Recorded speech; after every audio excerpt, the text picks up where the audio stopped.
The lost sheep, the lost coin, Luke chapter 15. That's where we'll be this morning. In these two parables, Jesus talks about something of value being lost, people diligently searching for it, and then they find it and they rejoice. So Luke 15, we'll start at verse 1. We'll read through verse 10. Tax collectors and other notorious sinners often came to listen to Jesus teach. This made the Pharisees and the teachers of religious law complain that he was associating with such sinful people, even eating with them. So Jesus told them this story. If a man has 100 sheep and one of them gets lost, what will he do? Won't he leave the 99 others and go search for the one that is not lost until he finds it? And when he has found it, he will joyfully carry it home on his shoulders. When he arrives, he will call together his friends and neighbors, saying, "Rejoice with me, because I have found my lost sheep." In the same way, there is more joy in heaven over one lost sinner who repents and returns to God than over 99 others who are righteous and have not strayed away. There's the parable of the lost coin. Or suppose a woman has 10 silver coins and she loses one.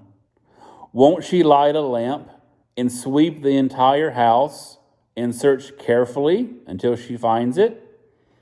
And when she finds it, she will call in her friends and neighbors and say, "Rejoice with me, because I have found my lost coin."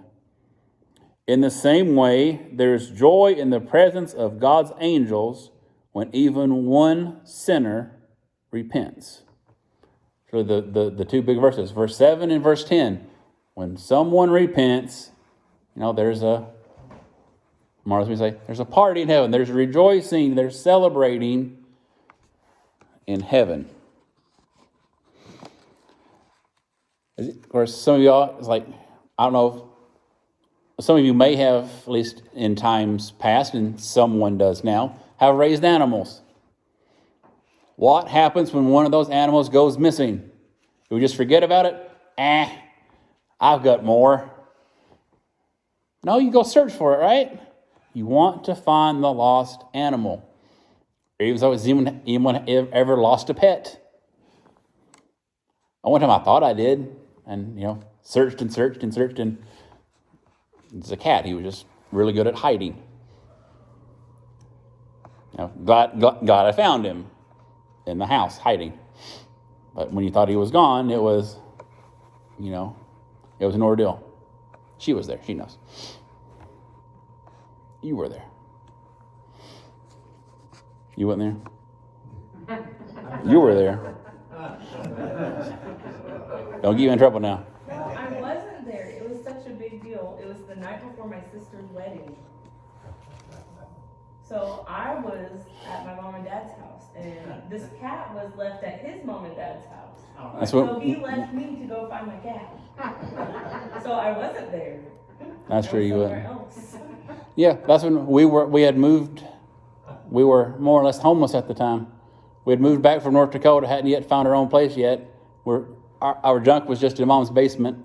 Yep. We were moving in and out. The people were in and out all the time, and the door was left open for a long period of time. Yeah. It was an ordeal. Yep. But yeah, I searched. Thought he was missing. Instead, I was like, in here, he's like, oh no, he's gone. You took me to Somerset and then went back to find the cat. Yes, I did. I took you to your mama's house and went back home. Yeah. I mean, that illustrates your point. Yes, it does. You look for something that's important. I looked and found him. Then I got up the next morning and joined you. Yeah. That's true. Weddings mean a lot to different things to women than they do to men. Well, it wasn't our wedding. No, it wasn't ours. It was my sister's. And she's weird. I doubt she'll ever watch it, but she's weird. I'll send her the link. Yeah. But you do. You go through things to find them because you care about them. Maybe you search alone and then, I can't do it myself. You call in the help of others. You search until they're found. Because each one of those sheep in our story had value. The 99 had value. That one had value. Whether it was used to, whether they sold them, wool, food, they had value. They were important to the family. Of course, we were told there that when the sheep was found, there would be rejoicing. Just like in heaven, when a sinner repents, the angels, heaven rejoices. Yay, someone has come home. Then quickly down to the story of the coin.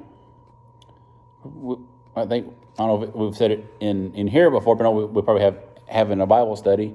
More likely, this coin was associated with the woman's dowry, what she was given when she was married. A lot of times it may have been put on a necklace. She may have wore it. Maybe not all the time. Maybe it would have been a special occasion thing. I'm getting to that. Yeah. Or a lot of times you could associate it now with ladies with your rings. How many of you ladies would be so distraught if you woke up and this was gone? One person? All right. Oh, you know which one it was. Oh. Well, just earlier this week, she was like, oh no. She got up and she put on lotion. She takes off her rings when she puts on her lotions and she sets it aside. And then la la la la la la, you know. And then she left. Then she gets home to me later and she goes, go find my rings. I don't know where they are. Then I sent her a picture and went, look at my hand. It's so nice. And in that moment, I felt better because I knew that someone knew where they were. Yeah, I did. I sent and took a picture of my hand. It fits barely on the pinky. I got big hands. But I digress. But she was concerned. Where are they? Where's my rings? So it would have been ornamental for the lady in this time to have had these coins on a necklace, but also could be used in times of emergency to provide for the family. Because then even that would be hard, right? I got this when I got married, but keep it and maybe not have enough food, or part with it and keep the family going. Of course, just like that, I mean, engagement rings, wedding rings, this coin, they're not only valuable from what they're made of, gold, diamonds, other stones, other metals, but they're important because who gave them to you? Of course, many houses then didn't have windows, or at least every room didn't have windows, so it would have been dark. You'd have had to have went in there with a lamp or maybe even multiple lamps, depending on who the person might have been looking. They would have had to have emptied out the house of furniture. If you have dirt floors, maybe they're just under a bunch of dust. So the house would have been emptied. The house would have been swept clean. And then she said when she found it, friends, I found it. Because you never know. It could be stuck in a corner. It could be in a crack. You don't know it. Everything has to be cleared out.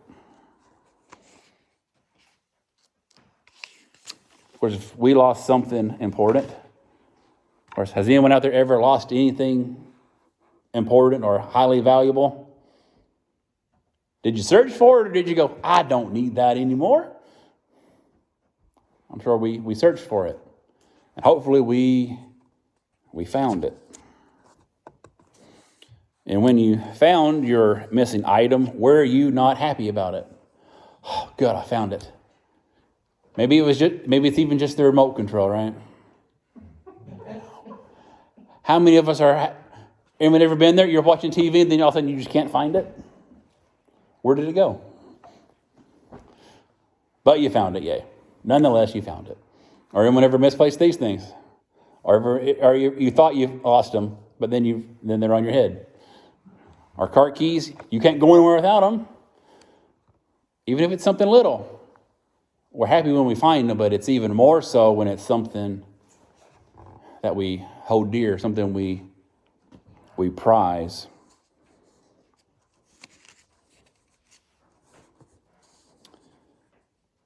Because no matter what we hold dear, no matter what we own, be it one thing or all of our possessions in total, isn't the kingdom of heaven more important? It is, or it should be. In these two parables, an item of value was lost. The first one was a sheep. The second one was a coin. They had earthly value, and they were searched diligently for. Now, we all have lost or misplaced items, and we search for them. But how much more important are lost people, our lost souls? How much effort do we put into finding them or helping them find their way? Like, do I search for the remote control harder than I do to tell people about Jesus? It's like, whoo, that can be deep, right? Do I search for my car keys more than I do helping people find their way home? Just think about the people in your life, and each of us know many, maybe from school, maybe from work, maybe civic organizations, maybe our neighbors, maybe our family members, but we all know people. And then you think about people in your life that you know, how many of them aren't saved? You know, we might be checking off names in our head. Oh, yeah, Uncle so-and-so, or I got a cousin, or my neighbor, or my boss, or one of my employees, or a coworker. We're all probably thinking of somebody, right?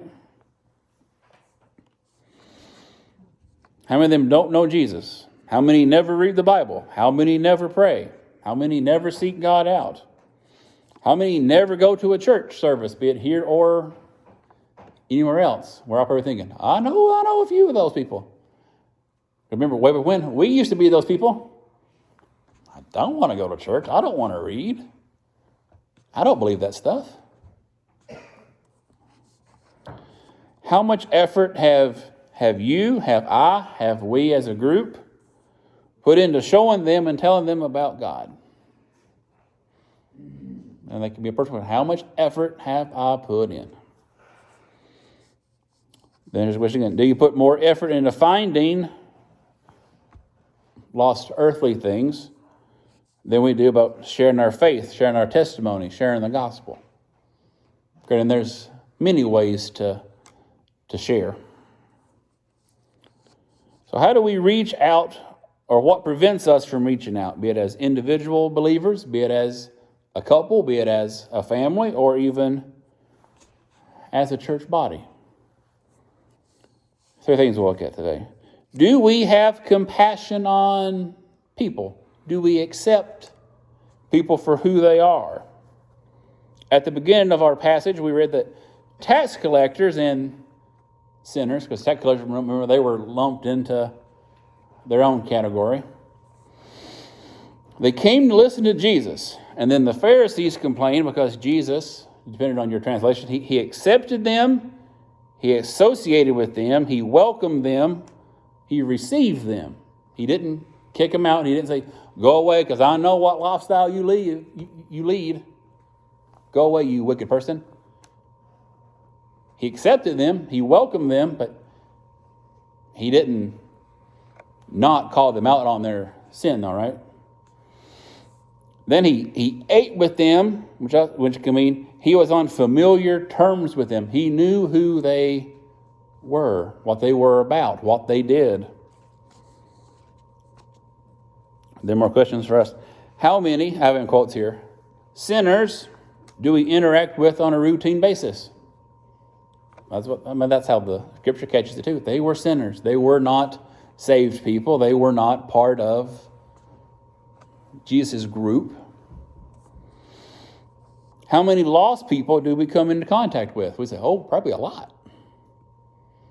Even if we don't know them personally, there's probably a lot of people we come in contact with that don't know the Lord. How many of these people are we on friendly terms with? Even that can help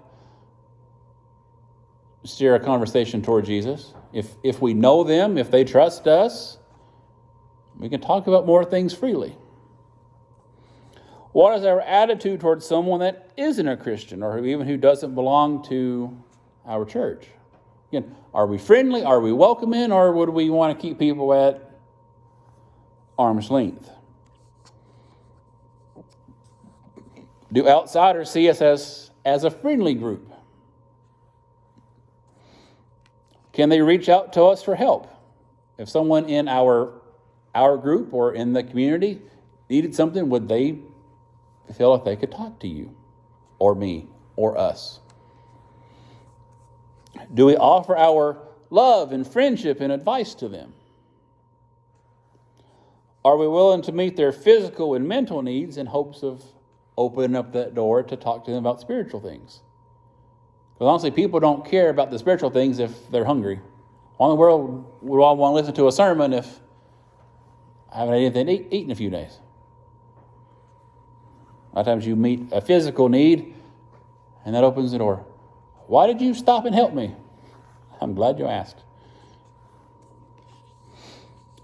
When a person is going through a troubling time and seeks out help, I think we could only fit into one of the following three groups. The first group is the group that doesn't care, that doesn't help, or waits until other people do the work. We'll let someone else do it, and I don't care, I don't want to do it. That's group one. Group two is probably even worse than group one. We blame them or criticize them for getting into that situation, and then we offer no help. Well, you know what you were getting into. Serves you right. If you wouldn't have been living that lifestyle, you wouldn't be in this mess. We know people like that. Maybe we used to be that way. Help yourself. Quit doing what you're doing. And maybe way back there could be a smidge of truth in there. If they hadn't been living a certain lifestyle, doing certain things, no, they may not have been in that situation. But at that particular moment, does that help somebody? No, it doesn't. And then there's the group we should be in, group three. We actually help. So when a person is seeking out things, do we help? Do we not help? Or do we criticize and not help? Hopefully we want to be in the group that I want to help. Of course, we have to figure out what group we belong to as an individual believer, as a family, and then as a church too.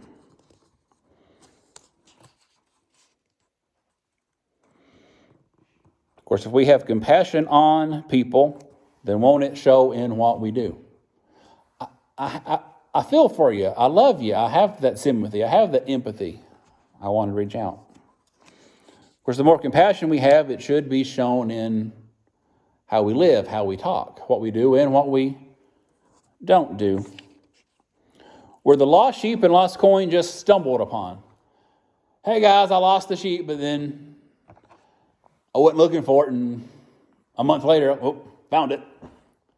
No, we read that the shepherd went out and sought out the sheep. And the story of the coin. The lady didn't just, it might turn up. No, she searched and searched for it. We've done that. I've lost a few things or misplaced things, and you're not looking for it, but then all of a sudden, found it. You know, whenever misplaced things because someone else moved it, I'm getting the look. Went too far, maybe. Nope, not too far. Got it. But things like that, yeah, we can stumble upon things. Oh, that's where that thing went. But wouldn't we have found it quicker if we would clean out the office more than once a blue moon? But someone had to put in actual work and search and clean and walk and call for and search until the sheep was found, until the coin was found, until the desired outcome was achieved. Will any church grow or survive if they don't reach out and get more people to join? Eventually, every church will close its doors, right? We're no different. If no one else ever joined our body, how much longer would we have? It's a question we have to really answer. If no one else ever came through those doors, what's their expiration date? What do we have to do to reach out to people and get people to, hey, I want to be a part of that church? It's not just this church. Every church out there has to say that. What can we do to get people to want to be a part of us? What can we offer? Because we got to start with, we got to offer the gospel. But what can we do? Can we do nothing and hope that just lots of people will decide to walk through the doors? I mean, does that happen in any church? Let's do nothing and next Sunday it'll be packed out. No. Of course, is it always easy to reach out to people or talk to people or share your faith with somebody? No, it's not always easy to do that. Especially if there's not an opening. It's hard to just walk up to someone and go, hi, would you like to talk about Jesus? Sometimes that just even throws people off. No, I don't want to.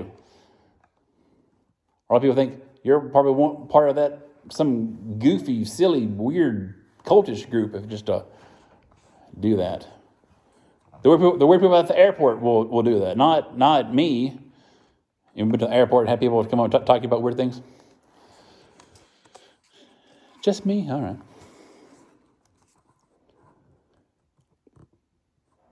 Now, the more we do it, the more we share, the easier it does become. When opportunities, though, do present themselves, we have to be bold and faithful to, here's my chance. Who knows how many chances we might get with that person? Who knows, we might just get one. And if we let it go, well, who knows what happened to that person down the road? Someone else might talk to them, and that's a good thing. But we do have to answer the call to share, to invite, to encourage, to plant seeds, to water seeds. And yes, hopefully we're the ones that can do the harvesting too. And a lot of our work we won't see until eternity. And we get there because we don't know exactly how things will go.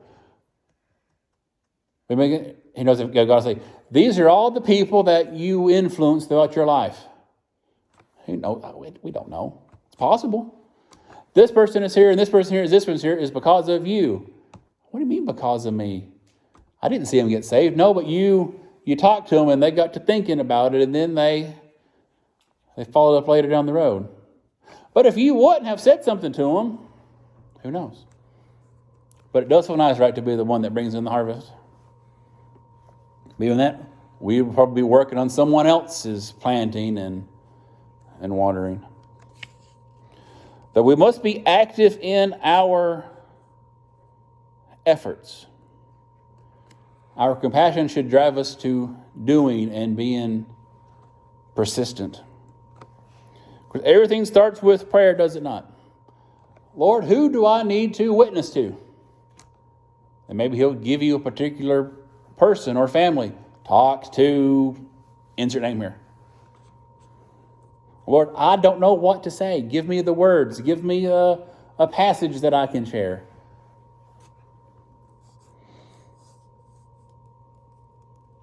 Because after we bathe everything in prayer, Lord, I want to be your servant. I want to be bold. I want to have the faith to share my faith. Because then we have to do what we can to talk to people. Of course, in this day, you can talk to people in person, online, send them letters, give them a call. Everything doesn't always have to be face-to-face anymore, though that is important. Invite them, encourage them. Of course, it isn't just a one-time thing. Come to church with me. I'm good. Invite them again. Of course, there could be a fine line between, being bothersome and maybe having someone throw up too many walls to not doing it at all. But so it's like we'll have to know how to read the room, if you will, gauge how, If the person's having a really awful day and they're but even then, a verse or a prayer could be what they need. And then If we're asking the Spirit to lead us, Lord, lead me, guide me. Is this the right time to say something? Be open. Of course, we should not give up until that person, that couple, that family changes. And then that starts with prayer. I'm going to pray for this person. I'm going to pray for this family. I'm going to pray for this road. I'm going to pray for whatever it is until something changes. Of course, did the person looking for the sheep just look at one place? I got all these hillsides. I'm going to just look here. Oh, the sheep's not there. I give up. Well, with the lady looking for the coin, does she just look in one spot? Well, it's not under the table. I give up. No, both searched until they found their item of value, their item that meant something to them. Of course, we read, God loved the world. How much, people? How much did God love the world? Yeah. We have a little joke in there. We go, how much do you love me? All the love, right? Is our little joke? All the love. I love you. I have all the love for you. That's a lot, right? All the love. That's God. He has so much love for us, more than we could even fathom. It's like you think back. Imagine how much your grandma loved you. God loves you way more than that. It's like, what? That's what we tell the kids. Think about the person who loves you the most. God loves you more. And that just kind of throws them off. How? He just does. He loved the world so much. He loved the lost people. We've all been there at one point in our life. That He sent Jesus. Because we used to be that. We were lost, but aren't anymore, right? We are found. Of course, if we're following Jesus, right? If He lives within our hearts, then that's gone to show, right? We'll exude His characteristics. In Scripture, people came to Jesus because He loved them, He cared for them, He welcomed them as friends. Granted, He didn't leave them in their sin. He preached against it. And we may have those people in our lives that aren't saved, but we're still friends with them. They know how we feel about certain subjects, but we still have that relationship. Same thing here with Jesus. So we should do the same. Accept people, welcome people. Who cares what they do? I'd rather be whatever sinner you want to think of. I'd rather them be in a good church than not. At least if they're hearing things that could change them, right? They're hearing about God loving the world and the miracles that He did, and what the end time is going to be like, and what heaven is compared to what hell is. Shouldn't matter. Come anyway. But then, again, do we exhibit Jesus? Do we have compassion on people? Do we put in the effort with people? Are we persistent with the people? Again, now homecoming is in 4 weeks. And that will make it seem like, oh, we have to get people here by homecoming, right? I think it's a nice place to start. Even if it's the week after, if it's the month after. There's will some people just show up just because it's homecoming? Some people might. Oh, it's homecoming. It's a celebration. I used to go to church there. Sure, I can come and listen to the songs and the history and eat some noodles. Some people might come just for that. I'll be here just for more than just the noodles. But even the people that show up for that day, right? And then that's even an opportunity for us as a church to say, hey, we've missed you. You know, we meet next week too, right? But again, it starts with prayer, and it starts with our persistent effort rooted in love. So homecoming is in 4 weeks. Continue searching for the people. Like, somebody's like, we know where they live, right? We know their phone numbers. We know their email addresses. We know that the mailman will take them a letter. We know that if I send them a message, it'll go ba-ding on their phone or computer. Oh, someone's wanting to get up with me. So pray for these people. Reach out to these people. Of course, then we just have to, give it up to the Lord, right? Lord, I'm going to do what I can. Please bless the effort. That's all we can do, right? Then we want to hear, well done, my good and faithful servant. Faithful, that's all we're called to be. So we want to look at all the others, right? Lord, I called people and I prayed for them and I did everything I could. And it's still up to someone to accept or reject. But it's up to me to give them the opportunity to do that. Still, 4 weeks and then beyond. Pray for folks. Reach out to them.